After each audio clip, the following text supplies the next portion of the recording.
Hello, everyone. Welcome back to another edition of the Skating Penguin Network Mailbag. I am Garrett Bahana. Alongside me are my two co hosts, Robbie Noggle and Snail. We are back to answer more of your questions this week as the Penguins continue to spin their wheels and somehow get nowhere, if not worse, at the same time. And so, with that said, let's dive into this mailbag this week. I believe every question this week, or not this week, every question in this episode comes from Brian. So, Brian, once again, thank you so much for submitting all of these questions to us. Uh, Robbie, as always, we will take question number one. Snail will take question two. I will take question three, and we will rotate until the mailbag is complete. Question number one, Robbie, again comes from Brian. If you could change the team name of one NHL franchise, what would it be and why? So I made a list of all the team names, and some are obvious, like that will never change. The good ones, the original six teams, and stuff like that. And it was really hard to come up with one that I say that I just genuinely dislike that I think should change because it was yeah. I mean, they're all maybe I'm just so used to them all now that it was really hard to settle on just one. But if I had to change a single one, I think, oh man, I'm just so used to them all now. I think I would just make the Hurricanes the Whalers permanently. And that might be sacrilegious to Hartford fans that grew up with the Whalers uh, as a um, as a franchise in the NHL, but uh, nothing else really made great sense to me. And the Whalers throwbacks when they wear them are absolutely spectacular. So if I had to choose one, I would probably just make it um, the Carolina or Raleigh Whalers. And again, the Hurricanes fit great there because of the area that they're in.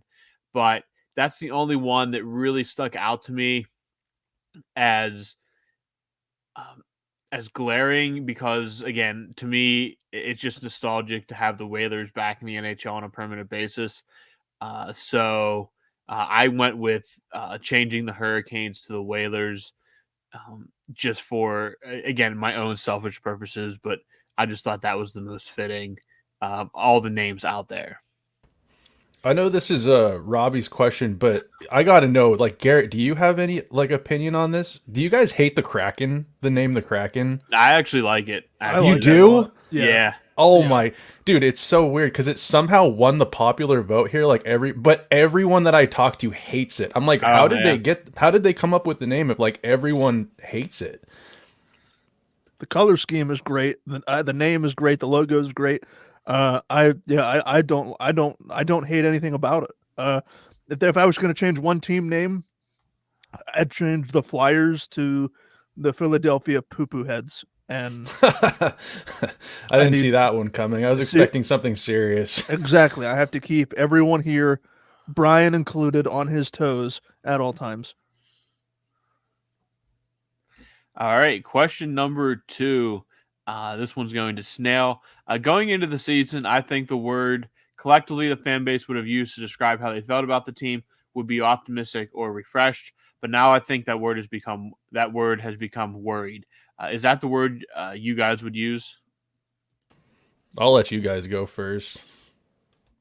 I'd say concerned, worried. Yeah, I mean, I think any of those words um, fit well. I think concerned, worried, any of those synonyms would work well with how you currently feel about the Penguins. Frustrated, yeah. Yeah, that's a good one too. I mean, uh, what's a one word answer for not meeting expectations? Uh, I mean, Failure. yeah. I mean, I guess um, it's just they've been, like I said, spinning their tires and not getting anywhere, and I have no reason to believe, given the injuries that they have now, that their fortunes are going to change anytime soon. It's unfortunate, and as we sit here and record this the day of uh, December 11th, Kyle Dubas and Mike Sullivan both spoke with the media today, And it was good to get, Dubas's thoughts on basically the state of the union and, where things were. I like that he has taken ownership of the fact that basically saying, if the depth is not up to par, that's on me. So I think he has the pulse of the organization. I think he has the pulse of the fan base. He's not oblivious to that, and he's openly going to communicate that, unlike maybe a Ron Hextall or a Jim Rutherford. So while I don't think he's oblivious, I also think that he is just maybe a tad bit too patient. Where I mean, again, I know his hands are tied with the salary cap and a lack of real assets to trade away, and you have to rely on Jesse Puljujärvi and maybe a Jakub Verana. We'll get to that in a little bit too, but it's a real poop sandwich. There is no easy fix, overnight fix that's going to make the Penguins a better team. Yeah, for sure. Those comments by Dubas were interesting. We should maybe touch on those a little more later. But to answer Brian's question, I think coming into the season, optimism was the word for sure, and then now it's definitely skepticism, disappointment. It stinks where things are at. Coming in with high expectations, the glow and shine of acquiring an Erik Karlsson is quickly evaporated, and I don't know. There's some interesting quotes out of Dubas regarding Karlsson, how he's kind of come in and sometimes his body language out there on the ice and stuff. This is totally unrelated to the question. I thought it was interesting that he's actually been kind of like a big voice in the locker room. Did you guys see that quote that Erik Karlsson's been very direct with players at times and not been afraid to push? And anyways, I thought that was awesome. Him coming in and kind of those quotes kind of give a little bit of a insight on Erik Karlsson that I was unaware of. So anyways, yeah, I think it's safe to say, Brian, that we're all bumming over here and things are not looking great and we're feeling it. So we'll move on from that to question 3 here from Brian again. And Brian asks if you guys are excited to see Logan Cooley make his return to Pittsburgh on Tuesday. Has to be a surreal moment for him, being that he started his hockey career as a little Penguin. It's really interesting to see Western Pennsylvania, Southwestern Pennsylvania, not become I wouldn't call it a breeding ground, but to have someone have the success that Logan Cooley has had, and for him to say that he grew up here. Obviously, he's going to say he idolized and grew up watching Sidney Crosby. I just think it's cool, and it really goes to show the effect that hockey has had on this city since Crosby and company have taken the mantle from Mario Lemieux all those years ago. So I wrote on Pennsburg the other day in a Pens Points post. I think I likened Logan Cooley to potentially the savior in the desert. Is he going to be that player that can help put the Coyotes back on the map in terms of franchise relevancy? Only 19 years old, and there was a lot of hype surrounding him in the 2022 draft. Well, again, only 19 and 26 career games, 3 goals, 11 assists, 14 points. Very, very respectable numbers. I'm sure Logan Cooley is not working with a tremendous roster out there in the desert right now, but skill will always shine through. I'm a firm believer in that. I hope Logan Cooley plays great.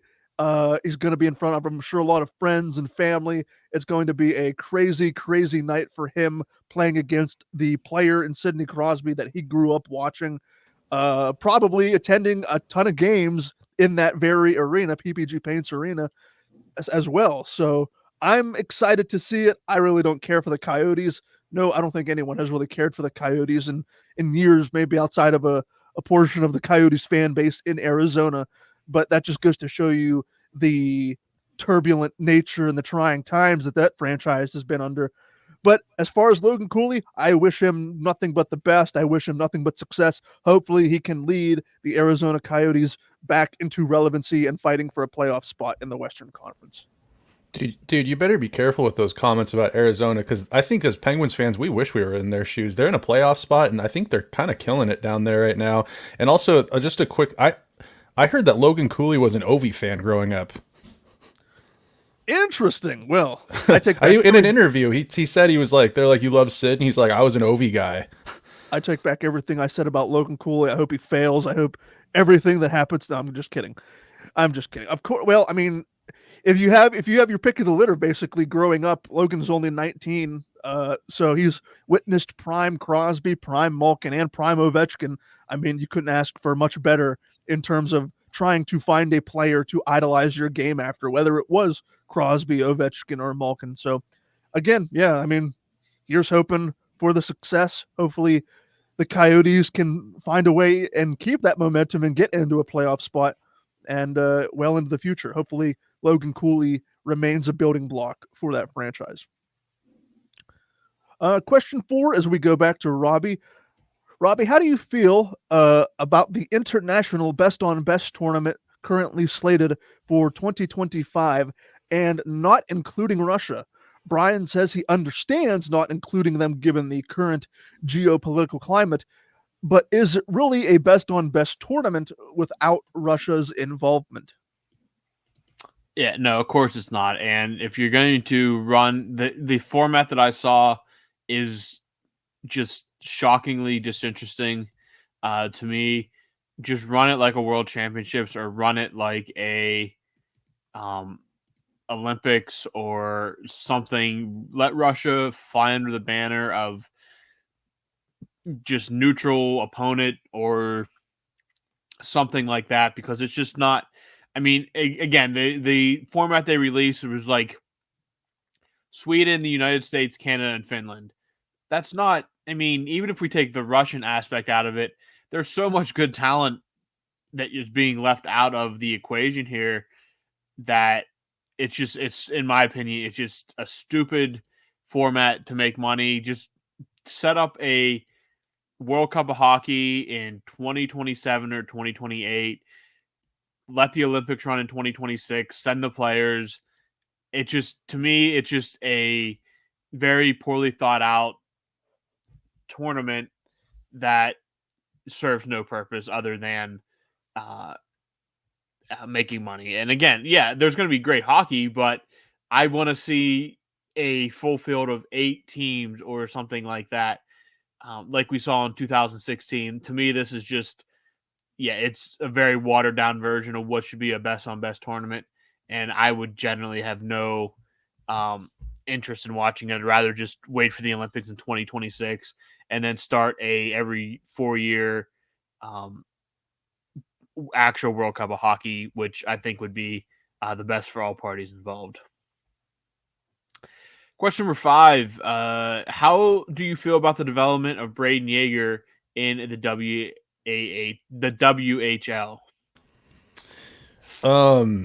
So regarding the Pens first round pick, Braden Yeager, the WHL I think is the best development league right now. For I think the NCAA is probably a close second, but nothing gets you prepared, I feel like, for the NHL than the WHL. And it's not just because of fighting Garrett, it's because there's hitting, and the rigorous schedule kind of prepares you more for like an NHL season, the travel and all that. So with that said, he's playing for the Moose Jaw Warriors, and right now he's ranked 15th amongst his peers, 15th in scoring in the whole WHL. His stat line is 28 games played, 17 goals, 24 assists for 41 points. That's pretty good. He's, again, this is the WHL, a lot can happen, but if all goes well, these are his future peers in the NHL he's competing against. Guys like Jagger Furcus and that Connor Geeky, who I think he's an Arizona draft pick who's lighting up the dub right now. He had a highlight reel goal the other night all over the internet. So with that said, I mean, you got to be optimistic about this. He's probably going to stay down there, maybe another year after this, depending on how everything goes. But no need to rush this guy. But I would say that things are going swimmingly regarding Yager. Is it Yager or should we call him Yager? It's Yager. It's Yager. All right. Yeah. Be cooler if it was Yager. Yeah. So yeah, things are great. You guys paying attention at all to Yager's career down there?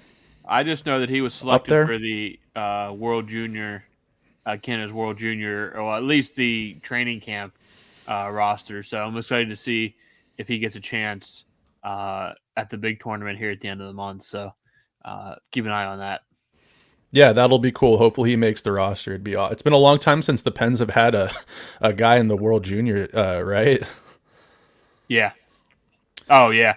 Well, long, like, yeah, I have to even go back and look, but it's been significantly long amount of time since the Penguins have had. They had Blomqvist played for Sweden like 2 years ago, but that was the last significant. But even that, he played like 2 games or something like that. So if Jaeger plays, he'll be the first round pick the Penguins have had at this level in quite a while. It's a long time.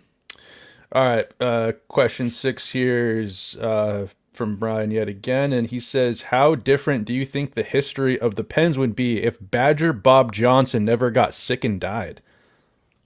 This is such an interesting question. Obviously, Badger Bob and the 91, 92 Penguins were before my time. But I think Badger Bob died. They won the cup in 91. I think he died in later that year, right? November. Yeah. I have to think he was only, 60 when he had passed? He wasn't, I don't know exact age, but he wasn't very, he still had many years. Exactly. Yeah. And that's basically what I was going to say. They won the second of the back-to-back in 92, and I really do think that they were fueled to win that one for Badger. They won that second Stanley Cup. I mean, let's not take anything away from the talent they had on that team, but I really love the fact that a lot of players, Mark Recchi came out and said, we really wanted to win that second Stanley Cup for Badger Bob. And I really think that his memory and his presence being in that dressing room was one of the key components that led them to winning that second championship. So if he had not gotten sick at only in his late 50s, early 60s, I mean, there's no reason why he couldn't have stayed there. He comes into Pittsburgh after a tenure in Calgary a couple of years prior. Only his first season, boom, he hits all the right buttons and wins the Stanley Cup. So I have no reason why he probably wouldn't have continued his tenure. And who's to say, how many more championships they would have won had Badger Bob continued to be behind the bench. I've always admired and enjoyed watching documentaries of that period of Penguins hockey and seeing the optimism in some of the sound bites and video clips and interviews, the optimism and the popularity amongst the players and fans that Badger Bob was held in such high esteem. And it's such a great way to live your life by, with that, unbridled optimism, positivity. Obviously, he coins the catchphrase, "It's a great day for hockey." It's always a great day for hockey because of that kind of, never say die positive attitude. So if he doesn't get sick, I imagine he still remains with the Penguins probably throughout I don't know, throughout the entire decade, but probably well into the mid 90s, I would imagine.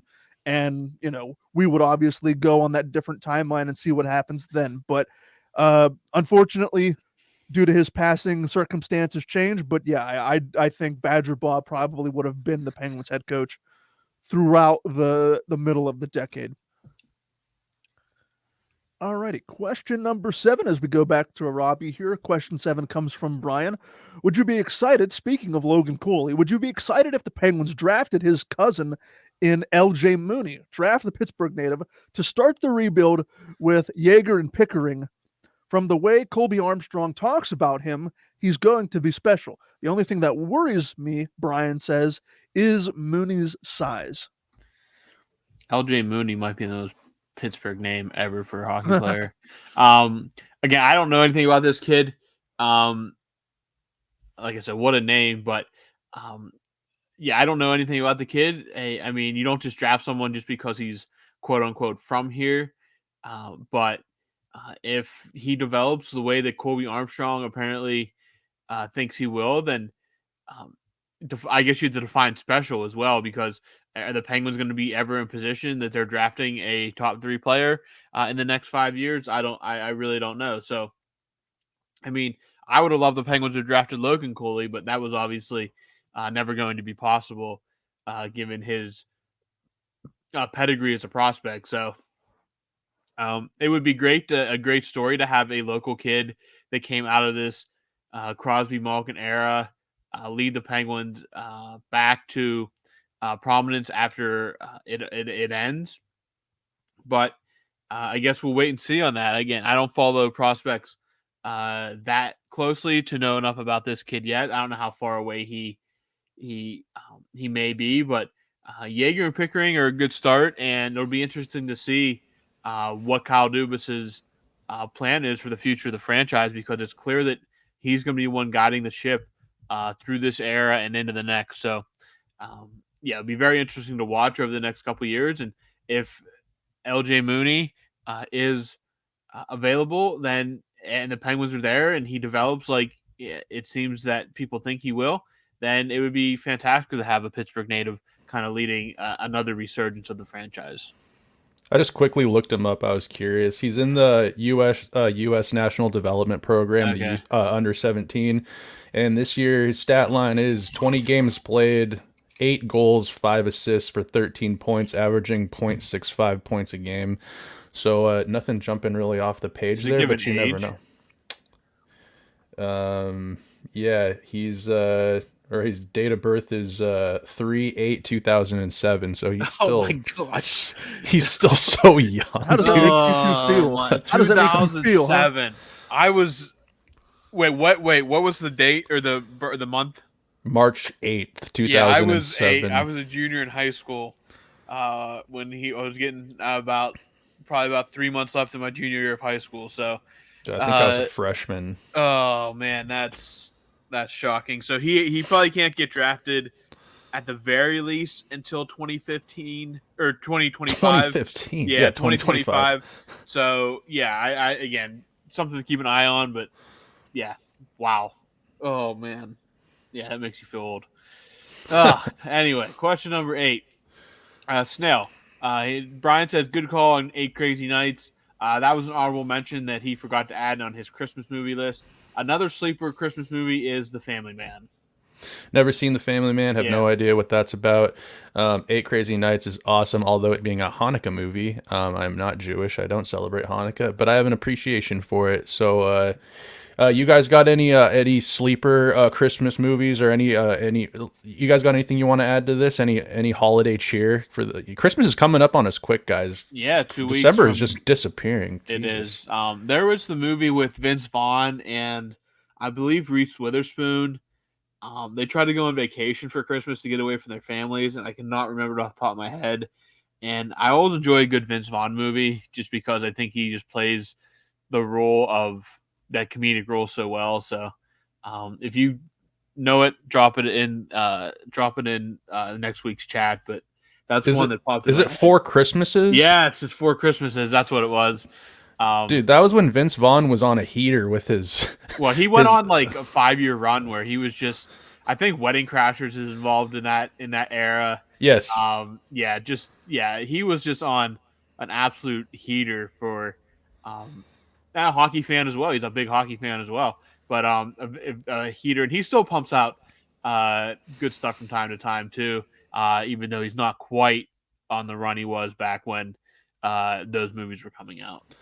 Dude, none of the actors that were on heaters in our day, Robbie, are not really like must see anymore. I feel like when you see a name like an Adam Sandler, a Vince Vaughn, an Owen Wilson, Jim Carrey, and everything, it piques your interest. But those guys just, I don't know, who's like like a Garrett era actor that's just constantly killing it, putting out bangers. How young do you think I am?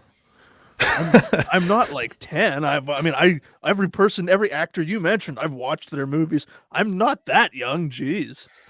Have you seen Ace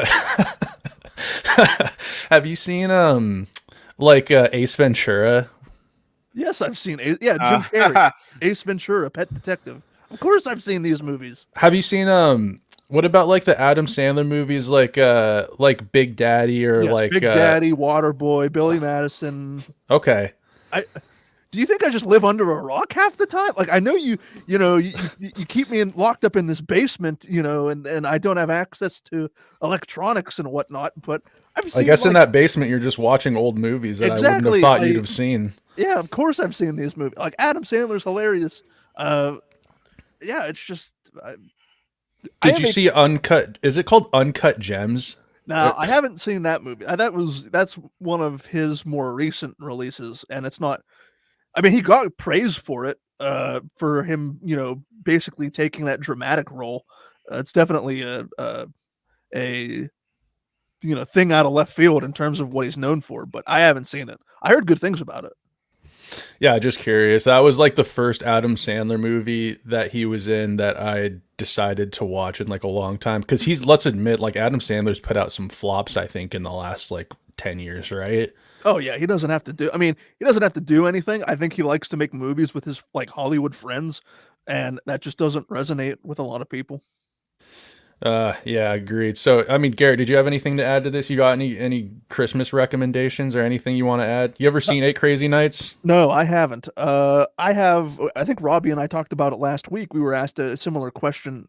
Maybe it was from Brian about Christmas movies last week, and I brought up the movies that I watch every year are like the 1960s TV movies, like A Year Without a Santa Claus, Rudolph, Frosty, all of those like stop motion animation TV movies. I grew up on those, and Elf. I love Elf. Not crazy about Jim Carrey's Grinch. I mean, I've seen it, but for me, it's take it or leave it. Dude, that Grinch movie, ever since I learned that he was under like 10 pounds of like prosthetics and makeup and he was having like anxiety attacks. Yeah, I saw the same thing. Did you hear they had to hire somebody who trains like people who are being tortured how to like focus their mind on other things, and he'd be like smoking cigarettes because he could not handle like in between scenes. They hired somebody from like a special they hired someone from a military branch or the FBI or something, and yeah, they basically taught him how to withstand torture. Yes, exactly. That was wild to learn about that. It kind of makes me uncomfortable when I see it too. I saw it like I was scrolling through whatever streaming app and the Grinch with Jim Carrey popped up, and I was just kind of like, ugh, he's just suffering that whole movie. Exactly. All right, we'll move on from that. Let's see. Next question for you, Garrett. It's from, I should quit saying this whole thing's from Brian. How do you see signing Puljujärvi to a free agent tryout working out? This is a player the fan base has clamored for years now. Has the fan base clamored for the services of Jesse Puljujärvi? I believe so, and I think I have vague memories of when Robbie and I were just doing this together. This was last year, the year before. I have vague memories of mailbag questions being asked about going out and like spending a third round pick to acquire Puljujärvi because he was young, he was a right-handed shot, he was a winger who could at the time, put up some offense, who was kind of flaming out in Edmonton. So I distinctly remember portions of this fan base who at least listen to this podcast wanting to go out and acquire Puljujärvi. And it's I have no idea why. I do not understand why. I mean, in his career, he's been. I mean, let's be real. He hasn't lived up to the hype of a 4th overall pick, but a lot of those picks Edmonton made in the top 5 over the last decade, that they've been some of them have been swings and some of them have been misses. In 334 career games, Puljujärvi has 51 goals, 114 points. And last season combined between Carolina and Edmonton, 75 games played, 5 goals, 11 assists, 16 points. So the scoring, I mean, let's be real, the scoring really hasn't been there. His maybe best year was 21-22, 65 games played, 14 goals, 22 assists, 36 points. And Puljujärvi now is coming off of surgery on both of his hips, and he's worked his way back. I think he is ready for full contact, and Mike Sullivan and Kyle Dubas both came out and said that they're going to take it slow with Puljujärvi to see what kind of condition he's in. From the Penguins' perspective, I don't think it's a bad move at all. It's a low risk, potentially high reward move. A 6'4", 201-pound right-handed right winger who can maybe put the puck in the net for you. I mean, given who else the Penguins have had, the likes of Janssen, Harkins, and your Mark Johnstones and your Alex Nylanders, guys who have just been bodies and they haven't produced offensively. At least with Puljujärvi, you have a, I don't want to say proven track record, but there is a track record there of decent success at the NHL level. Again, not the kind of success you'd like to see from a 4th overall pick, but there has been some modicum of success there for an NHL type winger. So what you're saying is we're getting possibly a 4th overall bust with that just came off double hip surgery. Oh yeah, I'm not like I guess I'm trying to frame this in like the most positive light possible. But there's a very real possibility that this just does not work out, and he just gets released from his PTO and he tries to find another team. Like that's a real possibility. I don't mind this. I actually really like it from Kyle Dubas because, as I mentioned earlier, the Penguins are hamstrung with how close they are against the salary cap, the lack of real assets they have, unless you want to trade a Braden Yeager or an Owen Pickering, the two best prospects you have in your system for, some sort of top 9/top 6 help. And, unless you go out and ship Ricard Raquel's salary out of here, which his trade value is the lowest it's ever been. He hasn't played in weeks at this point. He's still injured. So you don't really have a lot of chips on your table if you're Kyle Dubas. I think you're just throwing something at a dartboard. If it sticks, great. If it doesn't, well, you're no worse off than you were a week ago when he wasn't on your roster. This guy might be one thing this guy might be is like, could this maybe solve your net front presence type of player with that size that he has? And he's a right shot. You call up Patrick Hornquist and you throw a few $100,000 in his jeans and you say, come teach this guy how to stand in front of the net. Maybe that solves an issue for the Pens. What do you say? Let me Google Patrick Hornquist real quick. Hornquist was... Okay, smaller than Puljujärvi. Yes, Puljujärvi's a moose. Exactly. That's what I was going to say. For how much love, and rightfully so, Patrick Hornquist got as being that annoying pest. He's the same height as Sidney Crosby, 5'11", 189 pounds. So it's not like Hornquist was this big brooding figure who 6'5", 240. I mean, he just stood in there and he took it. And he just kept taking it and taking it and taking it. So that is one thing that I would be curious to see if Puljujärvi can do, because he has a definite size advantage over Hornquist. You can't say there are many players on this roster who are like over 6'2", over 195 pounds. So that is one thing in Puljujärvi's favor that maybe he could find some success in, being that body in front of the net. So with that, we will move on now back to Robbie here. Question number 10. Brian asks, the World Junior Hockey Championship is coming up over the holiday. Robbie, are you excited to watch these games and see some of the future stars in the NHL? Also, Team USA and Canada left off some big-name studs off their roster. Are you surprised by this potential development? I do enjoy tuning into to the WJHC, the championships, the juniors, because again, it's generally good hockey. It's fun. It's kind of, they play loose. The teams do. It's fast. It's enticing. It is fun to watch. It's not always the prettiest because, again, these are junior level players playing this. But again, some guys do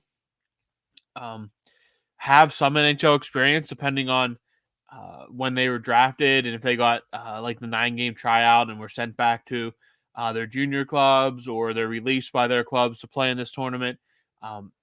It can be very entertaining hockey. And as for who was left off, there were some big names left off the rosters, but that just goes kind of to show you the depth of talent that's available to the United States and Canada, that you can't make it work all the time. There's just too many names out there with a limited number of spots, and it's unfortunate for those guys that they couldn't crack the roster. But that's the nature of the beast when you have a limited number of spots for a very long list of names, and the talent is just so deep now that it's just something that happens. And it's kind of always been a thing for Canada because, again, Canada's been they've had deep talent for decades now, whereas the U.S.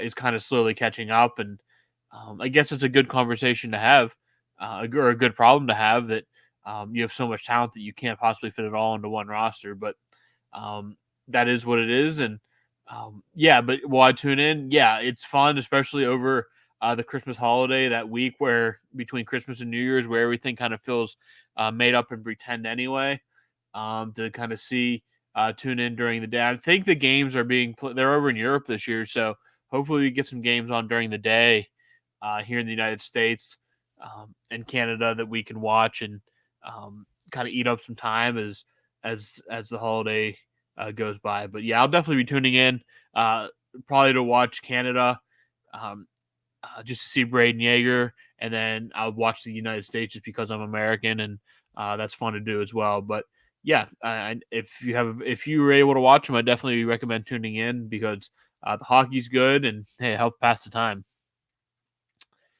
Question 11 here. Have you watched the documentary Red Penguins? Very interesting stuff, especially with it being linked to the team we all love. So I have not seen this. I don't want to say it's been on my list of things to watch, but I feel like maybe like every summer for the past couple of years when I'm looking for hockey related content to watch and I'm on the streaming services, it's popped up. I think it's free on Amazon Prime if I'm not mistaken.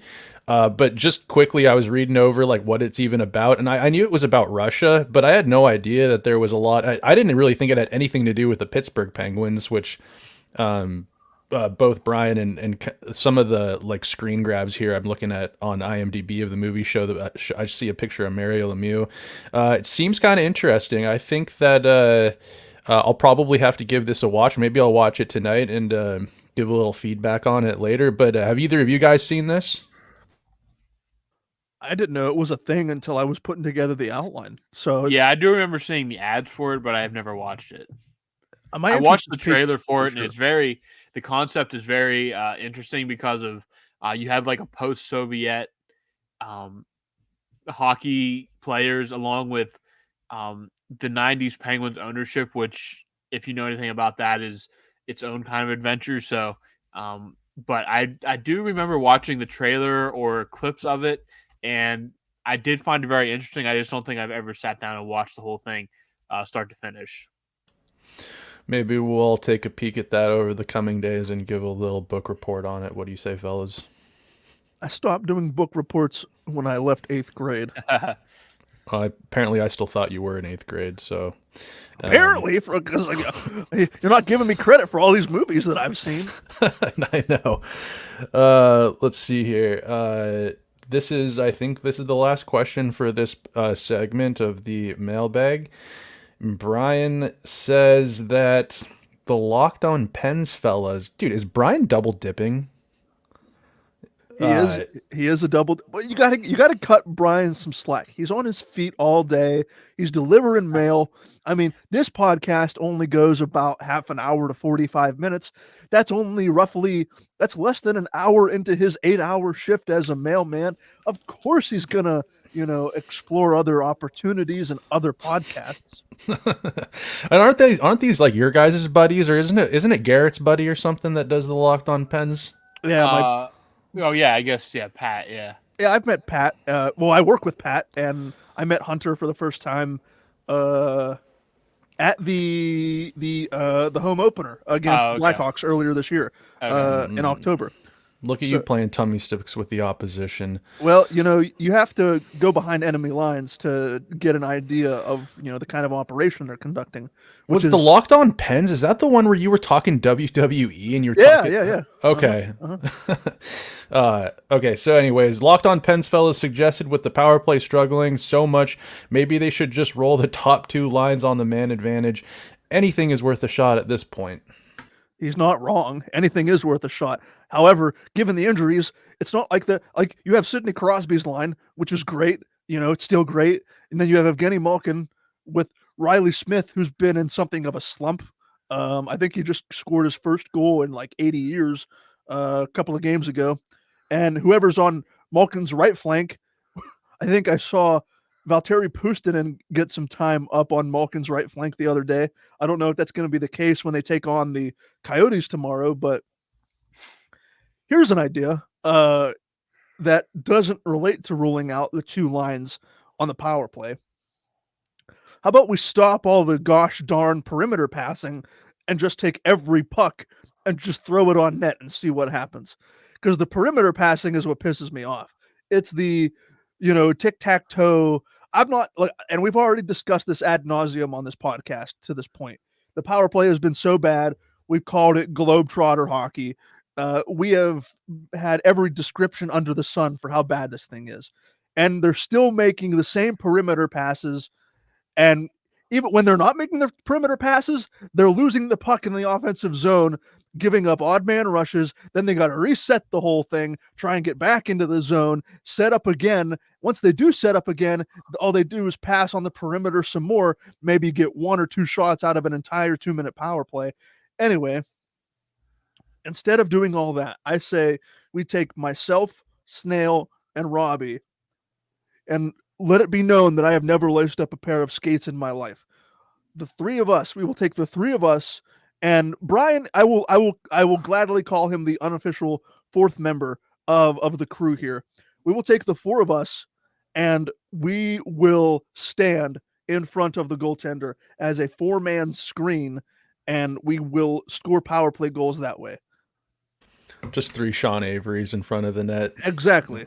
I mean, what else can the Penguins do?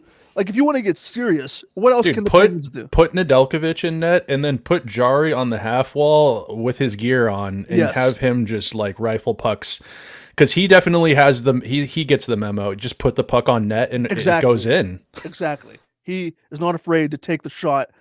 I mean, to this point, we're sitting here on December 11th. I am so tired of talking about how bad the power play is. For their last 37, I think it is. And I think I was reading on Pennsburg, I think the all-time record, I believe Julia put this on Pennsburg the other day, Robbie. I think Robbie's the only one outside of myself who knows who Julia is. But I think I was reading something she posted, and she said, I think the all-time record is an 0 for 51 drought by the Toronto Maple Leafs. I don't know what year that took place, but dude, that is not a record you want to break. Exactly. That record is quickly approaching. They're 0 for their last 37, I think. And if I remember correctly, I think I was reading it last night or the night before. The Maple Leafs, during a terrible power play stretch, were 0 for 51 on the power play.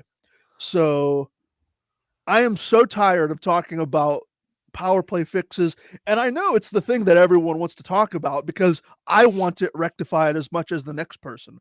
If the power play gets fixed, like half of the Penguins' issues go away, and they probably win. They probably have at least 4 more wins in their win column, if not more, if the power play was decently functional. So I'm all out of ideas. They're just going to keep perimeter passing. Maybe it will take the dismissal of Todd Reirden. I don't know when that's going to happen. Dubas came out today and planted the flag firmly in Mike Sullivan's corner, which is fine. It's fine for me. I was not on the fire Mike Sullivan bandwagon. If anyone should be fired, it should be Todd Reirden. Take that first step.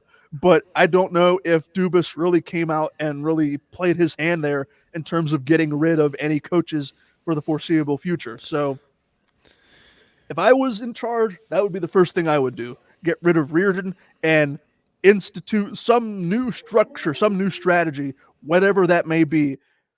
I mean, how hard is it for 5 Hall of Famers to put the puck on the net instead of perimeter pass? You'd think that like at some point they would just be like, I mean, we're 5 Hall of Famers, like we know how to put the puck in the net. Like, don't listen. Do they have to listen to Reirden all the time, or can they go out there and just be like, let's just do this play that seems to work? Dude, they're not even, you called it globetrotter hockey. Globetrotters are like undefeated, and they do like 6 stuff on the basketball court. These guys are just playing hot potato. I see Sid and Carlson play catch 2 to 3 times a possession, and then it goes across seam pass, usually by Gino at some point, and then it gets picked off, stick gets in the lane, and then they go the other way for an odd man rush. It's sickening. Robbie, what was your reaction when they were going on the power play when you were mashing pizza and beers on Friday night? Kind of just, here we go again. I mean, it's kind of you get to the point where you just laugh, so it doesn't hurt anymore. Dude, yeah, I feel that like deep down in my bones. And like Garrett said, we've talked about this so much. There's really nothing left to say until something changes. I mean, yeah, that's all we can really. That's all there is really to say. We've talked about it so much to the point where it's just redundant at this point. It is, but I swear, after every single game, if you look online after Penguins, whether they win or lose, there's just like 3 new articles from like I don't even know some of these outlets, and they're just like Penguins did not score on the power. It's like Penguins power play watch right now. Yeah. Well, that will do it for part 1 of this edition of this week's Skating Penguin Network Mailbag. I'd like to pass this along if anyone who is listening is interested. You may have seen over the weekend, if you follow us on Twitter at PenguinsFFSN, we are once again in recruit mode. The Skating Penguin Network is looking to bring on a freelance audio/video editor to help produce some of our weekly content. If anyone listening has a background in audio production or video production, or if you're looking to go to school, even if you're in high school and you're looking to go to school for this, and maybe this is something you're listening to and you know somebody who may be going to school for this sort of thing, if you'd like an opportunity to put something like this on your resume or in a portfolio, there might be a little bit of extra money in it for you as well. We're looking to bring on a audio video editor, again, on a freelance basis, to join our Pittsburgh Penguins content network, and help polish and professionalize some of the content that we put out on a weekly basis. So all the information you need, if you are interested, is on our Twitter/X page, again, at PenguinsFFSN. It is the top pinned tweet on the profile right now. Reach out to any one of us on Twitter. That information is also available in that thread as well. I just wanted to throw that out there as we wrap up this edition of the Mailbag. For Robbie, for Snail, I have been Garrett Bahana. Thank you so much for listening to this edition of the Mailbag, and we will talk to all of you again very soon.